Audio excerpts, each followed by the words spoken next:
এই বাড়ির কেউ কেউ আসলে আমার উপরে সন্তুষ্ট না। আমি কি করে আমার এই সংসারটাকে আমার নিজের মতো করে গড়ে তুলবো আপনি বলেন মা? এখানে সম্মান নেই, ভালোবাসা নেই, সেখানে কি এটা সম্ভব?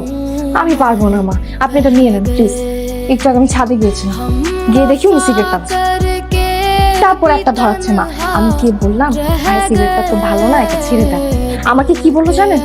বলে আমার বাপের ছাদ, আমি সিগারেট খাবো না কি খাবো সেটা আমার ব্যাপার। আমি আজকে সিগারেট খাচ্ছি, কালকে আমি গাঁজা খাবো, পরশুদিন আমি মদ খাবো, আপনার কি? ওর কাছে sorry ball, sorry ball. Sorry. It's okay. মোবাইলটা দাও। কেন? সাক্ষী রাখতে হবে না? আজকে এইখানে বসে আমি সায়েম তোমাকে কথা দিলাম আর কোনো ঝগড়া হবে না। প্রমাণ দাও, তুমি দাও। তার এটা দলিল আমাদের, বুঝছো? প্রমাণ।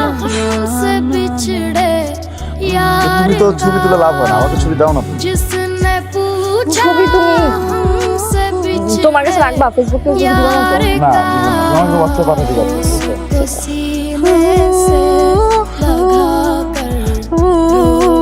কারণ আমি না মেনে নিতে পারতেছি না। কি মেনে নিতে পারতেছো? নিজের বাড়িতে আরেকজনের হাত ধরে বসে আছে, আমার চোখের সামনে একজন ঘরে চলে যাচ্ছে, আমার ভিতরে সব ফেটে যাচ্ছে।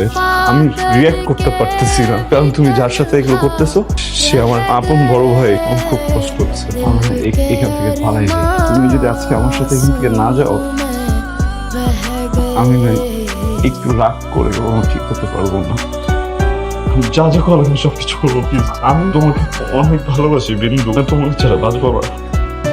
যখন তোমার সাথে ছিলাম, তোমার সাথে সম্পর্কটা কন্টিনিউ করে গেছি, তখন মনে ছিল না? আমি আমার ফ্রেন্ডসদের সাথে কথা বলছি, তাতে তোমার ঝামেলা ছিল। আমি আমার ফ্যামিলির সাথে টাইম দিয়েছি, সেখানে তোমার ঝামেলা ছিল। আমি ইভেন আমার মার সাথে কথা বলছি, সেখানে তুমি পর্যন্ত সিগারেট করতে পারো না।